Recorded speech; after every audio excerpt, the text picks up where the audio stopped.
ട്രിവാൻഡ്രത്തെ ജലവിതരണ തടസ്സത്തിൽ വാൽവിന്റെ അലൈൻമെന്റ് പ്രശ്നം പരിഹരിച്ചു. വാൽവിൽ പൈപ്പ് ഘടിപ്പിക്കുന്ന ജോലി പുരോഗമിക്കുകയാണ്. നാളെ രാവിലെയോടെ എല്ലാ മേഖലയിലും വെള്ളമെത്തും. അതേസമയം തിരുവനന്തപുരം നഗരപരിധിയിലെ വിദ്യാഭ്യാസ സ്ഥാപനങ്ങൾക്ക് നാളെ അവധി പ്രഖ്യാപിച്ചിട്ടുണ്ട്. തിരുവനന്തപുരം നഗരസഭാ പരിധിയിലെ സ്കൂളുകളിലെ ഓണപരീക്ഷകളും മാറ്റി.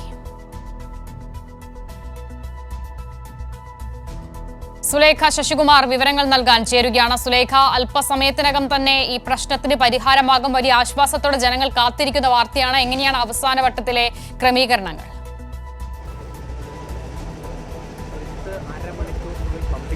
എന്തായാലും അസിത, ഈ നഗരത്തിലെ കുടിവെള്ള പ്രതിസന്ധിക്ക് അല്പസമയത്തിനകം തന്നെ പരിഹാരമുണ്ടാകും എന്നുള്ളത് തന്നെയാണ് നിലവിൽ നൽകാൻ കഴിയുന്ന വാർത്ത എന്ന് പറയുന്നത്.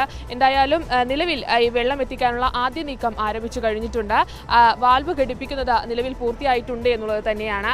ഇത് അലൈൻമെന്റിലുണ്ടായ ഒരു പ്രശ്നം കാരണമാണ് ഈ വെള്ളം എത്തിക്കുന്നതിൽ ഒരു താമസം വന്നത്. അതിലിപ്പോൾ പരിഹാരമാകുന്നു. വാൽവ് ഘടിപ്പിക്കുന്ന പ്രവൃത്തി അത് പൂർണ്ണമായും പൂർത്തിയായിട്ടുണ്ട് എന്നുള്ളത് തന്നെയാണ്. അതിനൊപ്പം തന്നെ അരുവിക്കരയിലെ പമ്പ് ഹൗസിൽ റോ വാട്ടർ പമ്പിംഗ് ആരംഭിച്ചിട്ടുണ്ട്. പമ്പ് ഹൗസ് സജ്ജമായി കഴിഞ്ഞാൽ ഉടൻ തന്നെ ജലവിതരണം ആരംഭിക്കുമെന്നുള്ളത് തന്നെയാണ്. ഈ ജലവിതരണം ആരംഭിച്ചാലും അരുവിക്കര ഡാമിൽ നിന്നാണ് ഈ ജലവിതരണം ആരംഭിക്കേണ്ടത്. ഈ ജലവിതരണം ആരംഭിച്ചാൽ ഒരു 3 മണിക്കൂറിനുള്ളിൽ തന്നെ തിരുവനന്തപുരം നഗരത്തിൽ എല്ലായിടങ്ങളിലും വെള്ളം എത്തും എന്നുള്ളത് തന്നെയാണ്. അതിനൊപ്പം തന്നെ താഴ്ന്ന പ്രദേശങ്ങളിൽ നാളെ പുലർച്ചയോടുകൂടി തന്നെ എല്ലായിടങ്ങളിലേക്കും കൃത്യമായ രീതിയിൽ വെള്ളം എത്തിക്കാൻ കഴിയും എന്നുള്ളൊരു പ്രതീക്ഷയിൽ തന്നെയാണ് ഉള്ളത് അസിത. എന്തായാലും നഗരത്തിലേക്ക് വെള്ളം എത്താൻ വേണ്ടത് മണിക്കൂറുകൾ വേണമെന്നുള്ള ഒരു 3 മണിക്കൂറെങ്കിലും വേണമെന്നതാണ് നിലവിലെ കണക്കുകൂട്ടൽ. ഈ ഒരു സാഹചര്യം, അതായത് 3 മണിക്കൂറിനുള്ളിൽ നഗരത്തിൽ വെള്ളം എത്തിക്കാൻ കഴിഞ്ഞാൽ അത് വലിയ രീതിയിലുള്ളൊരു ആശ്വാസമായി മാറും. എന്തായാലും നിലവിൽ നാളെ സ്കൂളുകൾക്ക് അവധി പ്രഖ്യാപിച്ചിട്ടുണ്ട്. ഓണപരീക്ഷകൾ മാറ്റിവെക്കുന്ന ഒരു സാഹചര്യവുമുണ്ട്. ഈ സാഹചര്യത്തിൽ ഈ കാര്യങ്ങളൊക്കെ തന്നെയും പൂർത്തിയായാൽ അത് വലിയൊരു ആശ്വാസമാകും. കാരണം 4 ദിവസത്തോളമായി ഇത്തരത്തിൽ വെള്ളം മുടങ്ങിക്കിടക്കുന്ന ഒരു സാഹചര്യമാണ് തിരുവനന്തപുരം നഗരത്തെ സംബന്ധിച്ചുള്ളത്. വട്ടിയൂർക്കാവ്, അതിനൊപ്പം തന്നെ പൂന്തുറ പ്രദേശങ്ങളിലൊക്കെ തന്നെയും ഈ വെള്ളം മുടങ്ങിക്കിടക്കുന്ന ഒരു സാഹചര്യം നിലവിലുണ്ട്. ഇവിടങ്ങളിലൊക്കെ തന്നെയും നാളെ പുലർച്ചയോടുകൂടി മുഴുവൻ ഇടങ്ങളിലേക്കും, നിലവിൽ വെള്ളമില്ല എന്ന് പറയുന്ന മുഴുവൻ ഇടങ്ങളിലേക്കും ഇത്തരത്തിൽ വെള്ളം എത്തിക്കാൻ കഴിയുമെന്നുള്ള ശുഭപ്രതീക്ഷയിൽ തന്നെയാണ് നഗരസഭ അധികൃതർ ഉള്ളത്. ഈ വെള്ളമില്ല എന്ന് നഗരസഭയോട് പറഞ്ഞ അല്ലെങ്കിൽ പരാതിപ്പെട്ട വെള്ളം ഉണ്ടെന്ന് പറഞ്ഞ ആളുകളിലേക്ക് വെള്ളം എത്തിക്കാനുള്ള നടപടികൾ നഗരസഭ നേരത്തെ തന്നെ തുടങ്ങിയിരുന്നു. അതുകൊണ്ട് വലിയ രീതിയിൽ ഇപ്പോൾ നഗരപ്രദേശത്ത് ഇപ്പോൾ വെള്ളമില്ലാത്തൊരു സാഹചര്യമില്ല. എന്നാലും ഇന്ന് അല്പസമയത്തിനകം തന്നെ, ഇന്ന് 12 മണിക്ക് മുൻപ് തന്നെ ഇത്തരത്തിൽ എല്ലായിടങ്ങളിലേക്കും വെള്ളം എത്തിക്കാൻ കഴിയുമെന്നുള്ളൊരു പ്രതീക്ഷയിൽ തന്നെയാണ് ഉള്ളത്. സുലേഖ പറയുന്നതിനനുസരിച്ച് ഈ അലൈൻമെന്റ് പ്രശ്നം പരിഹരിച്ചു കഴിഞ്ഞിട്ടുണ്ട്. അതായിരുന്നല്ലോ ഇതുമായി ബന്ധപ്പെട്ട ഏറ്റവും ഗുരുതരമായ തടസ്സം സൃഷ്ടിച്ച് ഇരുന്ന പ്രതിസന്ധിയും അതായിരുന്നു. അപ്പോൾ അങ്ങനെയെങ്കിൽ അലൈൻമെന്റ് പ്രശ്നം പരിഹരിച്ചതിന് ശേഷം ഇനി എന്താണ് ബാക്കിയുള്ളത് സുലേഖ, ഈ വെള്ളം എത്തിക്കുന്ന നടപടികളിലേക്ക്, അതായത് പമ്പിങ്ങിലേക്ക് കടക്കാൻ?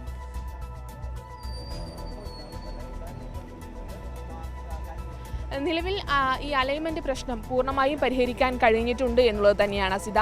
അതിനൊപ്പം തന്നെ ഈ നേരത്തെ ഈ വാൾവിനൊരു വിടവ് വന്നിരുന്നു. അത് നെറ്റും ബോൾട്ടും ഒക്കെ ഇട്ട് നല്ല രീതിയിൽ തന്നെ സ്ക്രൂ ചെയ്ത് കഴിഞ്ഞിട്ടുണ്ട്. അല്പസമയത്തിനകം ഈ അരുവിക്കര ഡാമിൽ നിന്നാണ് ഈ വെള്ളം പമ്പ് ചെയ്ത് എത്തേണ്ടത്. ഈ അരുവിക്കര ഡാമിൽ നിന്നും റോ വാട്ടർ പമ്പിംഗ് ആരംഭിച്ചിട്ടുണ്ട് എന്നുള്ളത് തന്നെയാണ് നമുക്ക് ലഭിക്കുന്ന വിവരം എന്ന് പറയുന്നത്.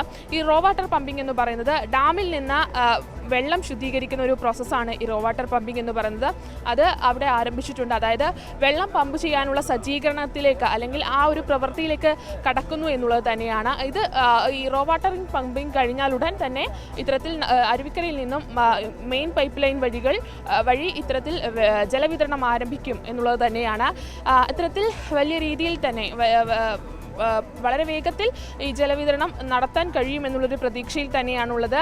അരുവിക്കര ഡാമിൽ നിന്നാണ് ഇത്തരത്തിൽ ഈ നഗരത്തിലേക്ക് ഇത്തരത്തിൽ വെള്ളം പമ്പ് ചെയ്യേണ്ടത്.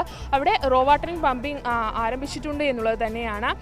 ഈ റോ വാട്ടറിംഗ് പമ്പിംഗ് ആരംഭിച്ചതിനൊപ്പം തന്നെ ഈ വെള്ളം പമ്പ് ചെയ്യാനുള്ള സജ്ജീകരണത്തിലേക്ക് സജ്ജമാകാൻ വേണ്ടി ഡാമിലെ അധികൃതർക്ക് നിർദ്ദേശം നൽകിയിട്ടുണ്ട്. അല്പസമയത്തിനകം തന്നെ ഈ വാട്ടർ പമ്പിംഗ് ആരംഭിക്കുമെന്നുള്ള ഒരു സൂചന തന്നെയാണ് നമുക്ക് ലഭിക്കുന്നത്. എന്തായാലും ഇന്ന് രാത്രി 12 മണിക്ക് മുൻപ് തന്നെ നഗരത്തിലെ എല്ലാ പ്രദേശങ്ങളും, ഉയർന്ന പ്രദേശങ്ങളിലൊക്കെ തന്നെയും ഇത്തരത്തിൽ വെള്ളം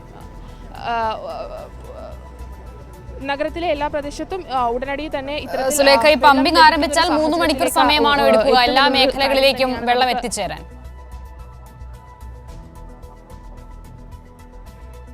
തീർച്ചയായിട്ടും അസിത 3 മണിക്കൂറാണ് നിലവിൽ പറയുന്നൊരു കണക്ക് എന്ന് പറയുന്നത്. അതായത് വെള്ളം പമ്പ് ചെയ്യാൻ ആരംഭിച്ചാൽ ഈ അരുവിക്കരയിൽ നിന്ന് മറ്റ് ഇടങ്ങളിലേക്ക് മെയിൻ വാട്ടർ പമ്പിലേക്ക് ടാങ്കിലേക്ക് എത്തേണ്ടതുണ്ട്. അവിടെ നിന്നാണ് ഇത്തരത്തിൽ വീടുകളിലേക്കുള്ള വിതരണമൊക്കെയും നടക്കുന്നത്. അത് ഒരു 3 മണിക്കൂറിനുള്ളിൽ തന്നെ ഇത്തരത്തിൽ അരുവിക്കരയിൽ നിന്നുള്ള പമ്പിംഗ് ആരംഭിച്ച് മറ്റ് നഗരത്തിൽ നിലവിലുള്ള ഒരു മെയിൻ വാട്ടർ ടാങ്കിലേക്ക് വെള്ളം എത്തും എന്നത് തന്നെയാണ്. അവിടെ നിന്നാണ് മറ്റ് ഐരാണിമുട്ടം അതിനൊപ്പം തന്നെ പൂന്തുറ ഭാഗങ്ങളിലേക്കൊക്കെ തന്നെയും വെള്ളം എത്തേണ്ടുന്ന ഒരു സാഹചര്യമുള്ളത്. അവിടേക്ക് എന്തായാലും ഇന്ന് അല്ലെങ്കിൽ നാളെ പുലർച്ചയോടുകൂടി തന്നെ മുഴുവൻ ഇടങ്ങളിലും നിലവിൽ പ്രതിസന്ധി നേരിടുന്ന മുഴുവൻ ഇടങ്ങളിലേക്കും വെള്ളം എത്തിക്കാൻ കഴിയുമെന്നുള്ളൊരു പ്രതീക്ഷ തന്നെയാണ് നഗരസഭ പുലർത്തുന്നത്. എന്തായാലും 4 ദിവസമായി ഇത്തരത്തിൽ ഒരു വെള്ളമില്ലാത്ത സാഹചര്യമാണ് നഗരത്തിലുള്ളത്. ഇവിടെ നിന്ന് അല്പസമയത്തിനകം തന്നെ ഈ വെള്ളം പമ്പ് ചെയ്യാൻ കഴിയുമെന്നുള്ളൊരു പ്രതീക്ഷയിൽ തന്നെയാണ് ഉള്ളത്. എന്തായാലും ഇപ്പോൾ ഈ വാട്ടർ പമ്പ് ചെയ്യാനുള്ള ഒരു നടപടികളിലേക്കാണ് കടന്നിട്ടുള്ളത്. ഇത്തരത്തിൽ വളരെ വേഗം തന്നെ ഈ പമ്പിംഗ് ആരംഭിക്കുമെന്നുള്ളൊരു കാര്യം തന്നെയാണ്, അരുവിക്കരയിൽ നിന്നുള്ളൊരു വാട്ടർ പമ്പിംഗ് ആരംഭിക്കുമെന്നുള്ളൊരു കാര്യം തന്നെയാണ് നമുക്ക് ലഭിക്കുന്ന ഒരു വിവരം എന്ന് പറയുന്നത്. എന്തായാലും ഇന്ന് രാവിലെ മുതൽ ഇത്തരത്തിലുള്ളൊരു കാര്യം ഈ അലൈൻമെൻറ്റുമായി ബന്ധപ്പെട്ടുള്ള വിഷയങ്ങൾ ഇവിടെ നടക്കുന്നുണ്ട്. മന്ത്രി വി ശിവൻകുട്ടി, റോഷി അഗസ്റ്റിൻ, അതിനൊപ്പം തന്നെ മേയർ ആര്യ രാജേന്ദ്രൻ തുടങ്ങിയവരൊക്കെ തന്നെയും ഈ സ്ഥലത്ത് നേരത്തെ തന്നെ എത്തി സ്ഥിതി വിവരങ്ങൾ അറിയുന്നൊരു സാഹചര്യം, നേരിട്ട് അറിയുന്നൊരു സാഹചര്യം ഉണ്ടായിരുന്നു. എന്തായാലും അല്പസമയത്തിനകം തന്നെ ഇത്തരത്തിൽ വെള്ളം പൂർണ്ണമായും നഗരപ്രദേശങ്ങളിലേക്ക് എത്തുമെന്നുള്ളൊരു കാര്യം തന്നെയാണ് നമുക്ക് മനസ്സിലാക്കാൻ കഴിയുന്നത്. എന്തായാലും അല്പസമയത്തിനകം തന്നെ എത്തുമെന്നുള്ളൊരു കാര്യം തന്നെയാണ്